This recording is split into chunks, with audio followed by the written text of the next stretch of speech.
Thank you, City Council. We put together the staff report late last week so that we could meet the guidelines for publishing the council's agenda tonight. So it's kind of a short staff report, but I'll review this with you right now. Something that's a little bit unique, a little bit different. We typically don't do this as an open session business item, but that's what the request was, and so we wanted to work with our partner organization, the Fortuna and Police Employees Association. So we went ahead and put this on for tonight. So the staff recommendation is that the City Council review, discuss if necessary, and provide direction if necessary to staff regarding the current tentative agreement for an updated MOU, a Memorandum of Understanding, concerning working conditions, wages, and benefits with the Fortuna Police Employees Association for the term of November 17th, essentially tomorrow, if there's any changes, through June 30th, 2016, which would be the end of our current fiscal year. And if appropriate, authorize the lead negotiator, the city manager, to finalize the MOU with any new changes or any new terms.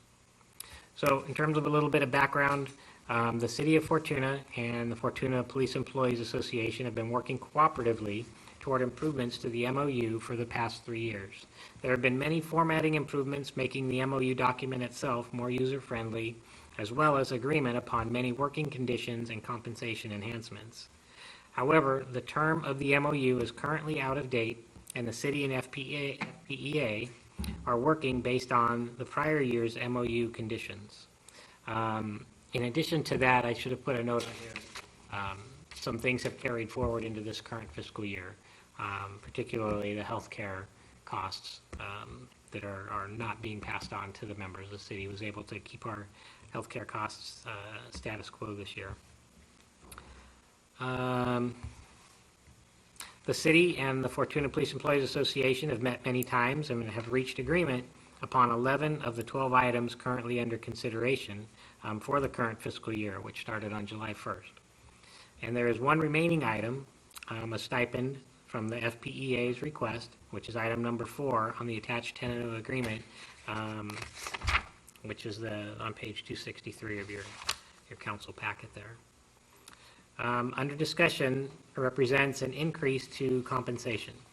The city and the FPEA did not reach agreement on that one remaining stipend item. The city and the FPEA moved forward through the impasse procedures. The first step that we took was to incorporate mediation, and a mediation was completed this last Wednesday, November 11th, through services provided by a state mediator.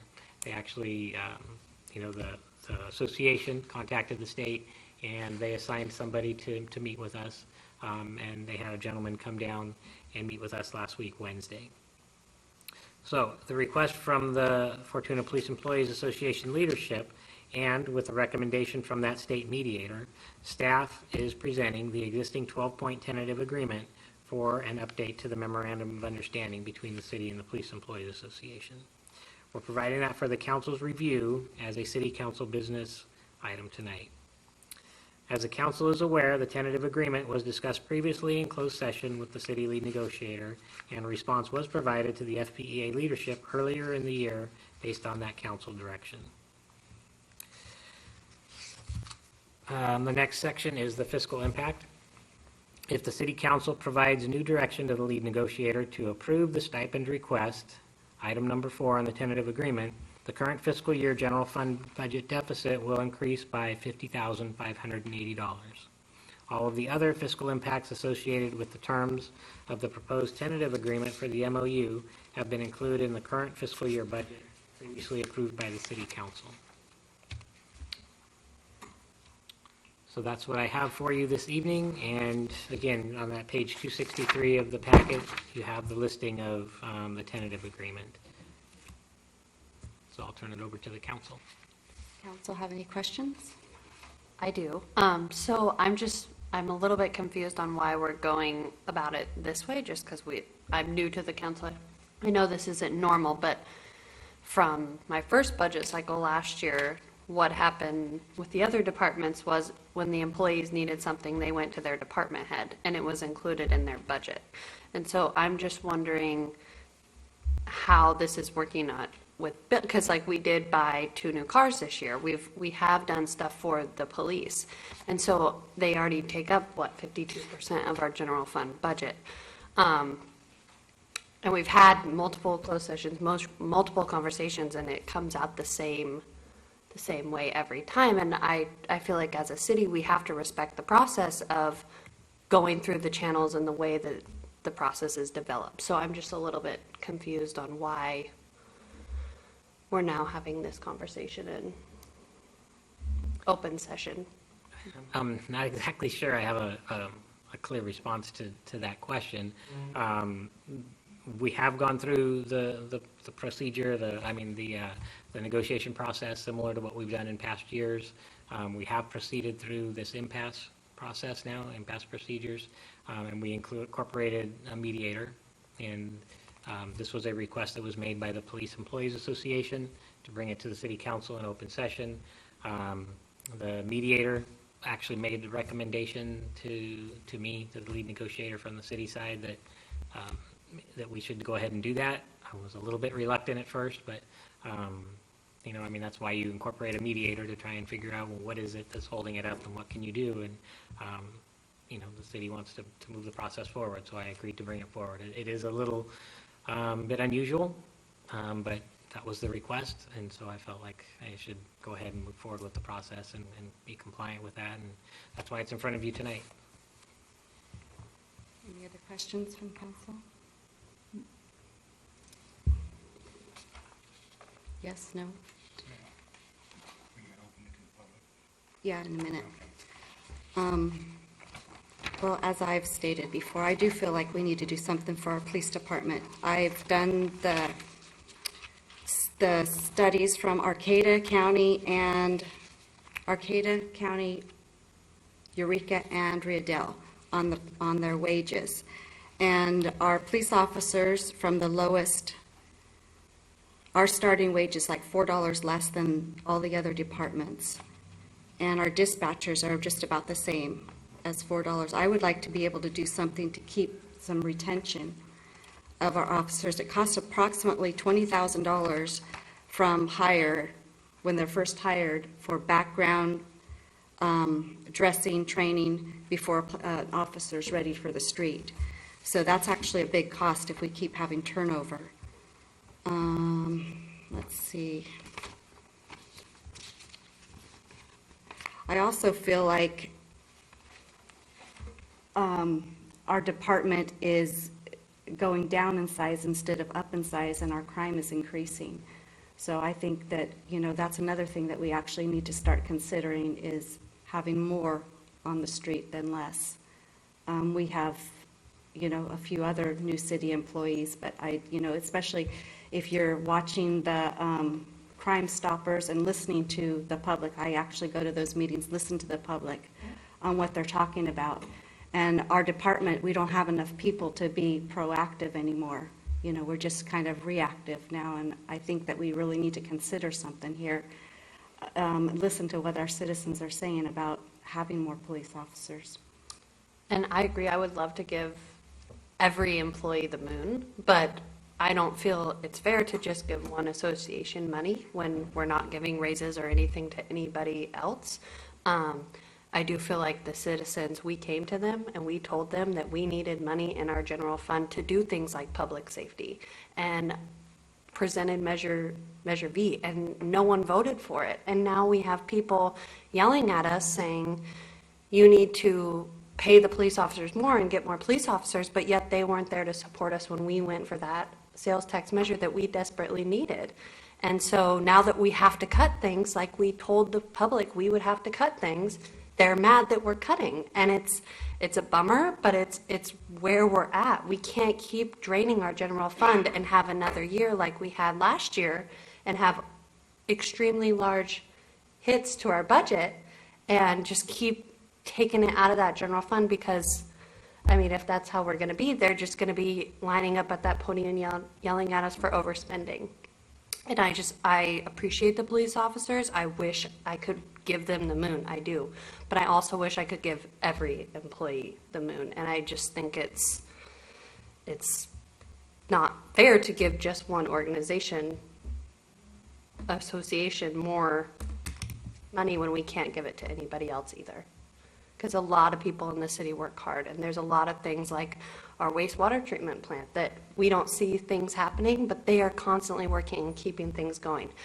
And then there's Parks and Rec. So are we gonna cut programs for our kids and cut more of that to give to the police? Like it's a really tough seat to be in, and you have to think about that when you're running for election, but it's like we have to make the tough choices, and I feel like we've directed our lead negotiator on what we feel. So that's definitely how I feel about it.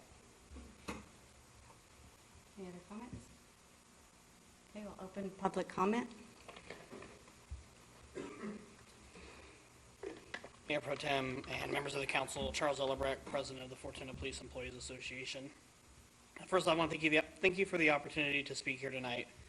As you know, the Fortuna Police Employees Association represents the officers, dispatchers, and many of the non-sworn members of the police department.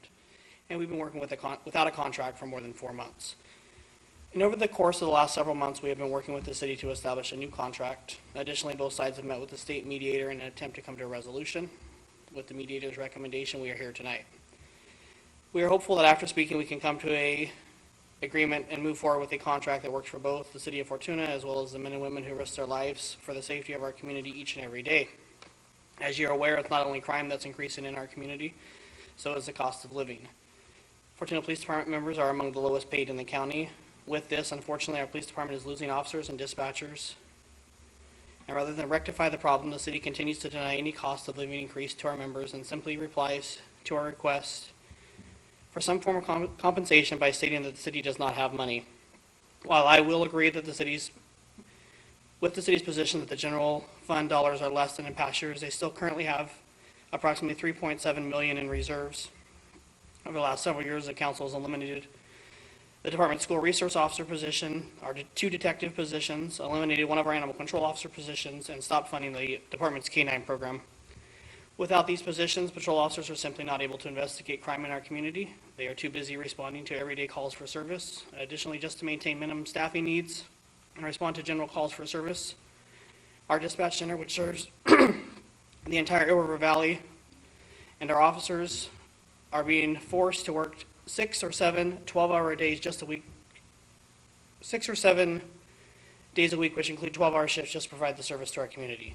These working conditions lead to incomplete investigations, low morale, and officer burnout. While doing all of this, more positions have been added to other departments, including the city manager's office, the planning department, and the finance department. Additionally, you have allowed staff in other city departments to reclassify positions in order to provide them with wage increases. At this point in time, we must ask how we can keep our department staffed with trained officers and keep them from leaving and taking their training and experience to other departments. In most cases, it comes down to providing a fair, livable wage. Our members are not asking to be the highest paid in the county. We're just asking to be fairly compensated.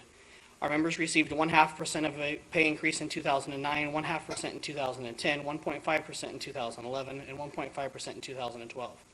This 4% wage increase does not even compare to Humboldt County's cost of living increase, which has been more than double that 4% that the members have received since 2009. This low wage is not a cost-effective way to manage a department. To get an officer or dispatcher through background investigations, it costs the department $5,000 at minimum just for the background, and the training program costs an additional $15,000 at minimum. This is $20,000 just to get a new officer on the street. This does not take into account the additional cost of 24 hours of advanced officer training that's required by the state of California every 2 years. As you can see, the taxpayers of this community are investing thousands of dollars in our officers and dispatchers just to have them leave for better pay. If we want a safe community, we have to change that. Just last night, our department lost another officer to another department. This officer left with nearly 6 years of experience and will be replaced by an officer who has no experience. This is not fair to our community, and you must take steps to correct this course and the course of being the county's training department. Mayor Pro Tem, you're over the 30 minutes. If you'd like to provide some latitude, you can, but I wanted to make sure you knew. I have 2 more paragraphs. We are asking tonight that you consider the tentative agreement. Are you going to allow additional time, Mayor Pro Tem, or it's okay if you do, but you need to know you're over the 3 minutes? Okay, go ahead. What we're asking for tonight is that you consider the tentative agreement, which is a step in the right direction. Given the city's financial situation, we are again not asking for a cost of living increase, but a flat stipend amount payable in 2 payments to our members. With this stipend, we are showing our staff that we are willing to do what we can to keep them here. Please show our community and staff that you support a safe and friendly Fortuna and you're willing to take the steps to retain our staff. And thank you for your time. Additionally, I'll add the 53 plus thousand that Regan mentioned as the city's cost is inaccurate. That's with full staffing levels, and we are certainly not at full staffing levels, so it'll be less than that. Thank you.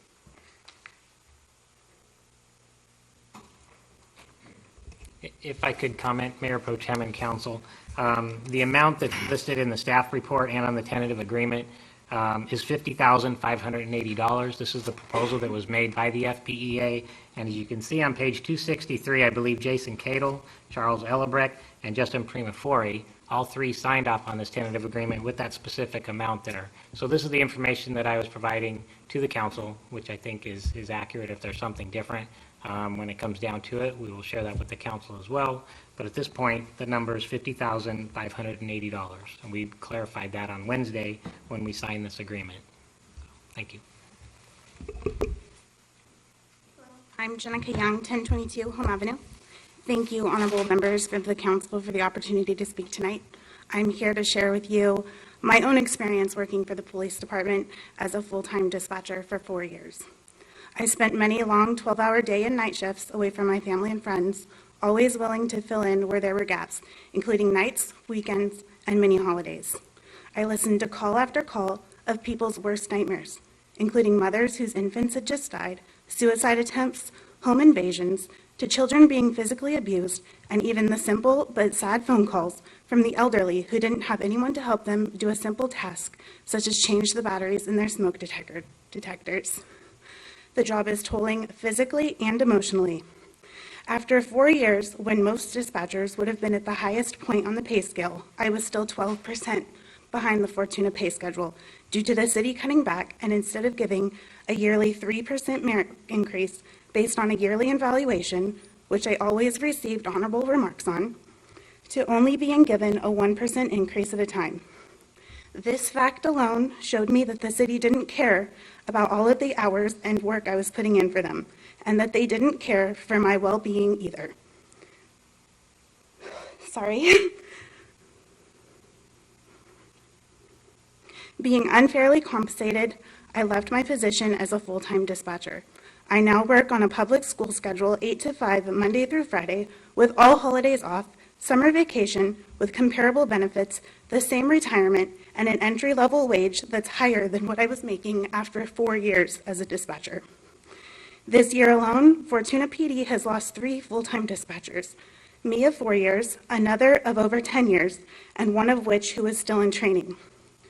Fortuna Police Department is having a difficult time finding new dispatchers, in turn meaning that the people working in dispatch are scheduled many days and nights of mandatory overtime, and even officers are scheduled to work in dispatch on top of their overly scheduled weeks, including the holidays they would have otherwise had off with their families this year. From my experience, I think it's clear that something needs to be done to retain the experienced employees and prevent burnout to keep our city safe.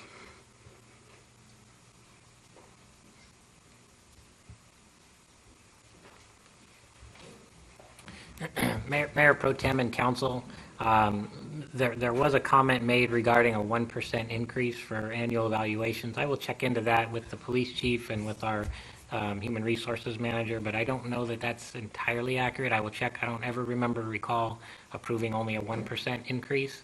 The city has had a pretty clear 3% annual evaluation rate increases that we've given as part of the annual evaluation process. Okay, it may have been 3%, is that what you thought, Chief? 3 as opposed to the 5%, but I was still well under what I should have been.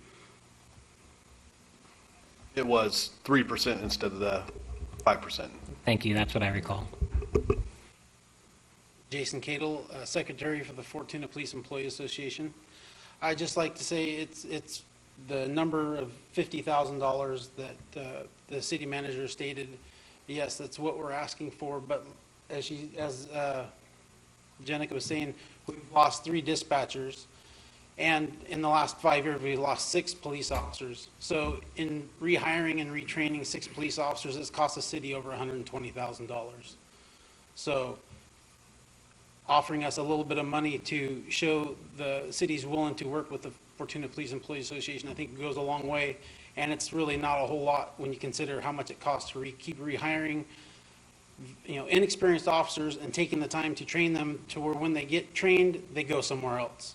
So that's costing the city, $20,000 each time we do that. So, thank you.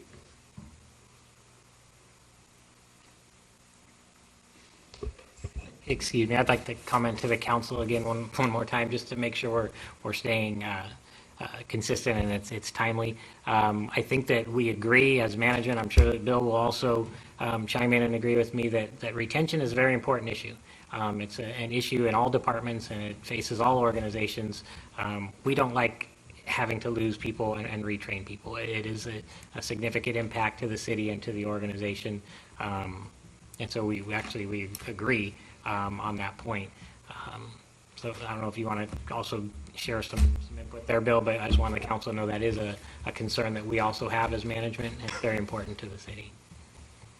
I'll just add that retention of our experienced officers is, paramount to the functionability of the department in retaining the experience of the city and the players in the city. And, that experience is immeasurable when you take in who's committing the crimes in the city and things like that. When you lose somebody with 6 years of experience and replace them with somebody who's never really been in Fortuna or lived in Fortuna, it does take a long time for that learning curve to catch up to that person. So just add that for the retention. My turn? Your turn. My name is Casey Eicholtz, 2359 Shamrock and 1710 Main Street. And I don't work for the police department, but as a business owner in Fortuna, an underpaid police force does bring a concern to me. I rely on the police to respond to any sort of suspicious activity that takes place around my business or around my home, just as all of you guys rely on them to protect your home and all your property. It's a simple business concept that I've learned from school and my last 7 years of experience of owning a business. If you're paying your employees less than what other employees are making doing the same job, they're going to leave and they're going to go to a different place, do the same job, and make more money doing it.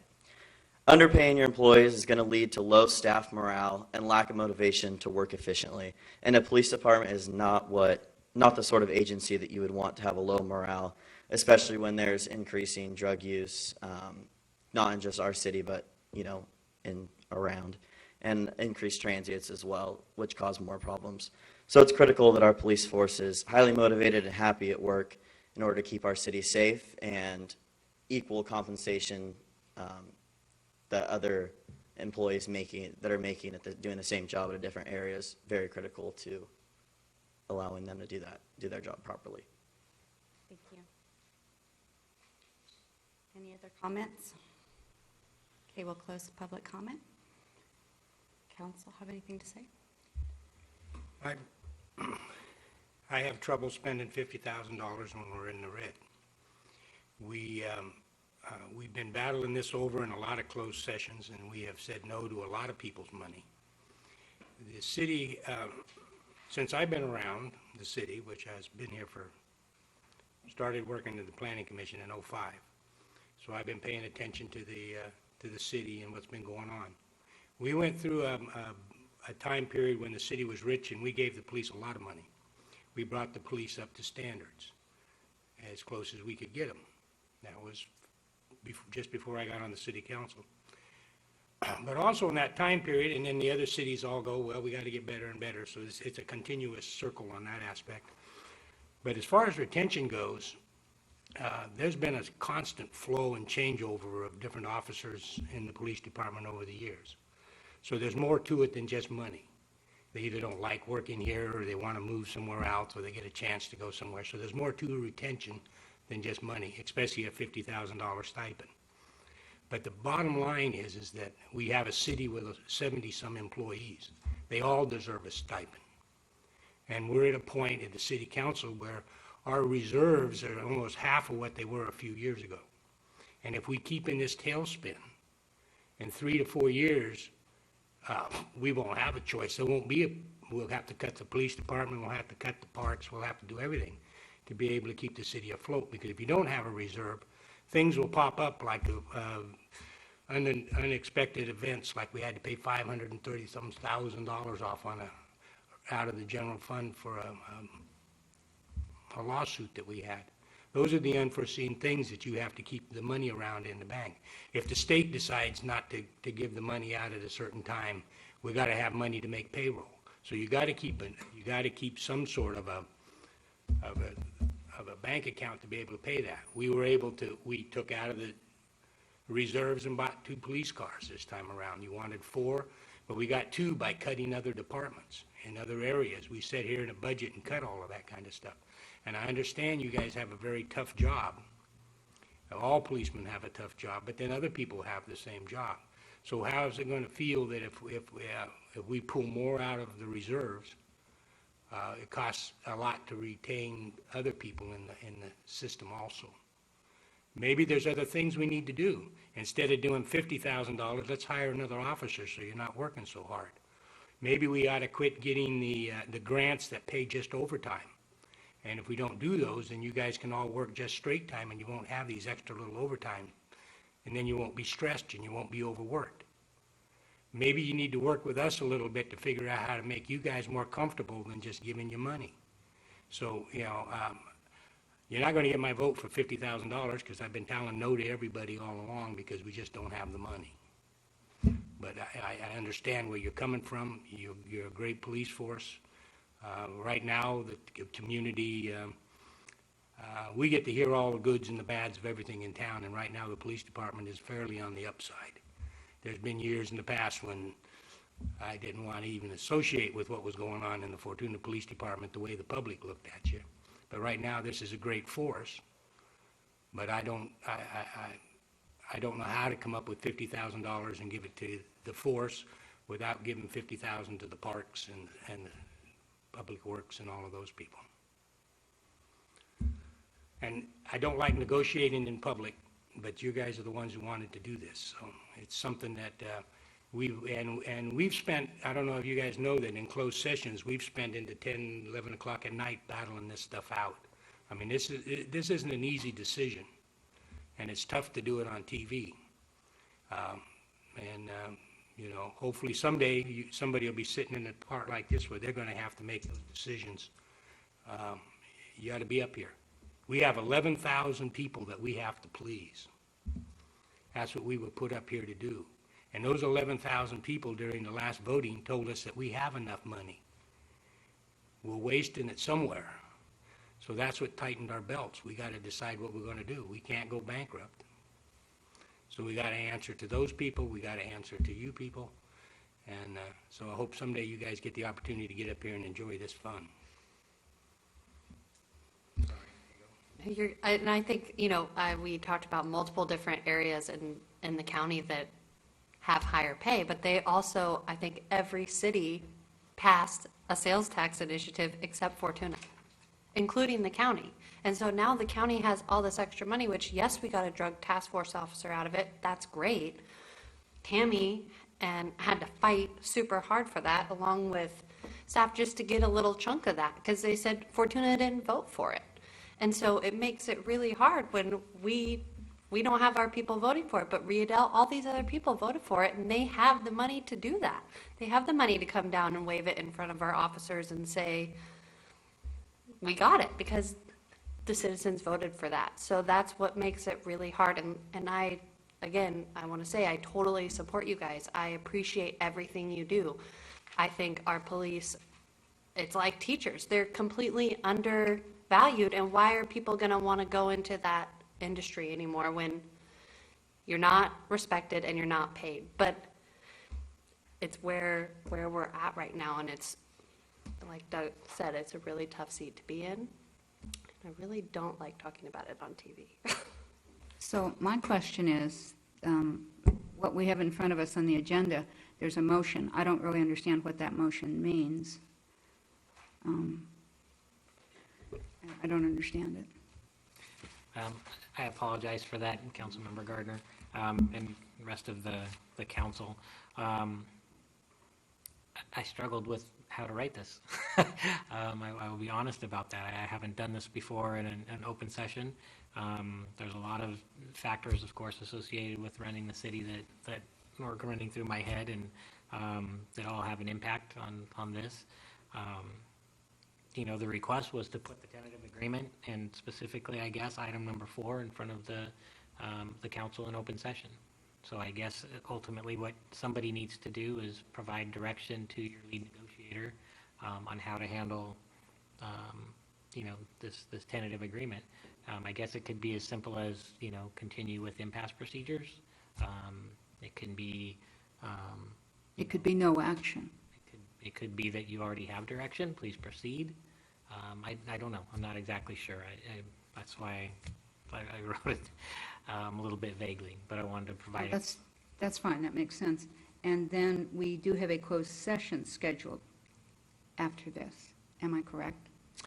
We do. I went ahead and put that on closed session so that if there was any follow-up needed, we're currently in active negotiations with the Fortuna Employees Association.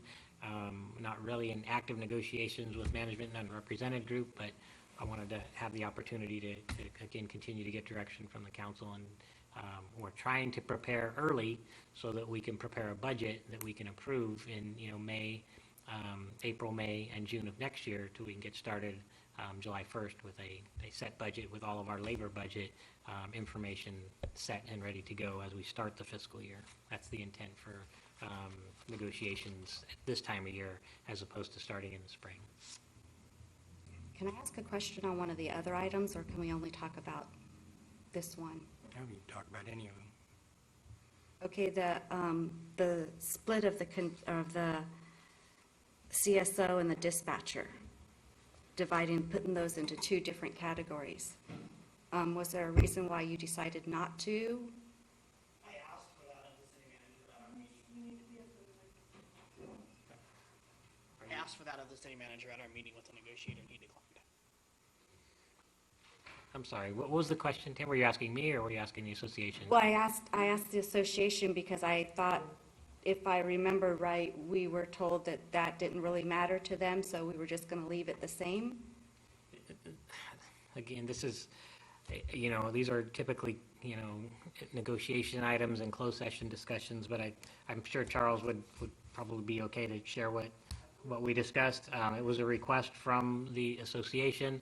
Ultimately, management said, yes, we will, make that happen. We'll change our pay plan and other things. And then when we got down to it at the end, it was less of a priority item, and we agreed to just leave it for now, and staff will, work towards splitting those 2 positions. It's kind of more an administrative item anyway, something that we can do.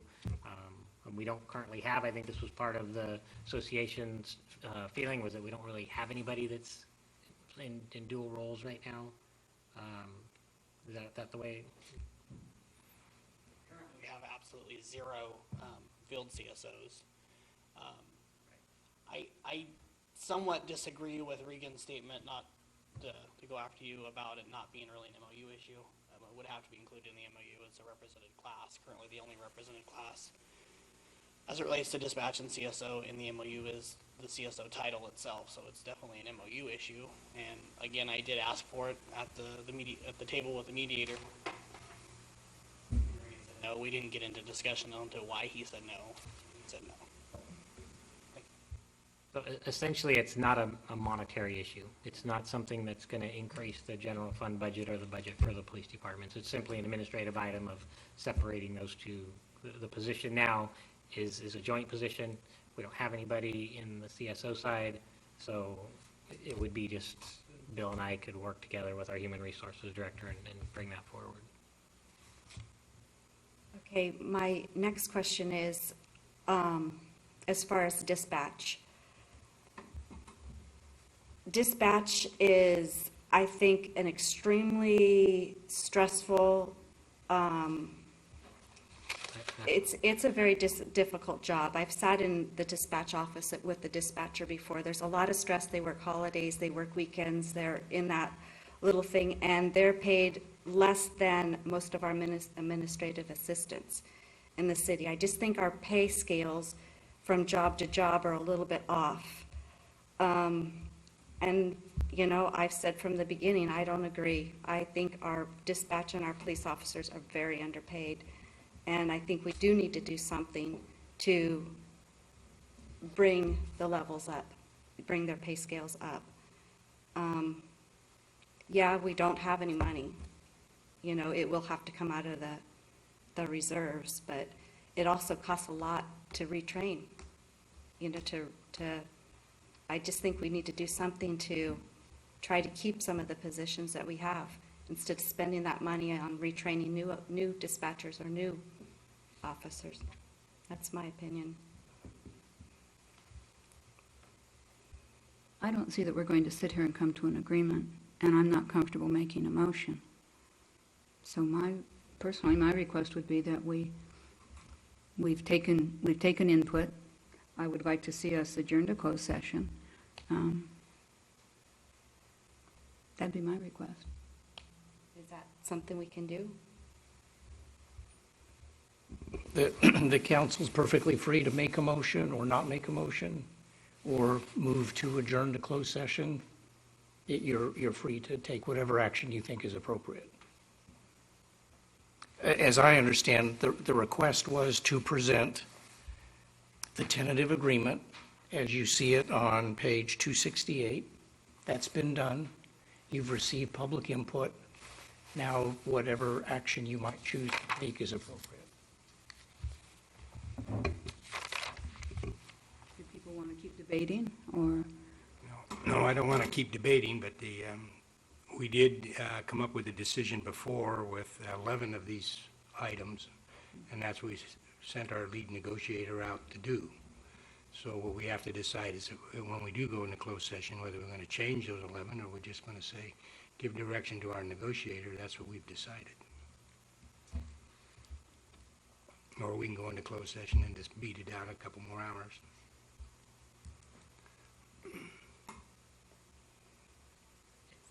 If I could, for the council, regarding this tentative agreement, we've already been back and forth a few times with the group, and we've made our last, best, and final offer. I don't know that we can do another last, best, and final once we've presented that. I would have to check with some legal support on that, but I'm pretty sure that that's where we're at, and that's why we've moved forward to the impasse procedure.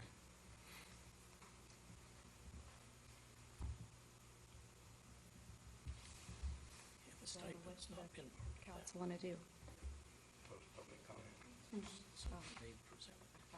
Sorry, close public comment. They said yes to 11, not that one. I would like to make a motion that we direct our negotiator to go back with the decision that we'd made last and final. I'll second that. Okay, we have a motion and a second. Is that a voice vote or a roll call vote?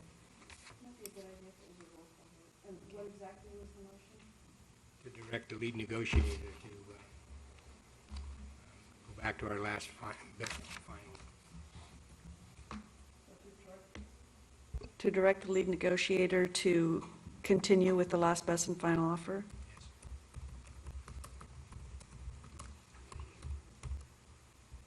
Okay, was there a second on that as well? Yeah, I second. Okay.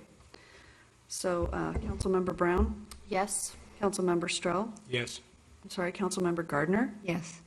and Mayor Pro Tem Trent. No.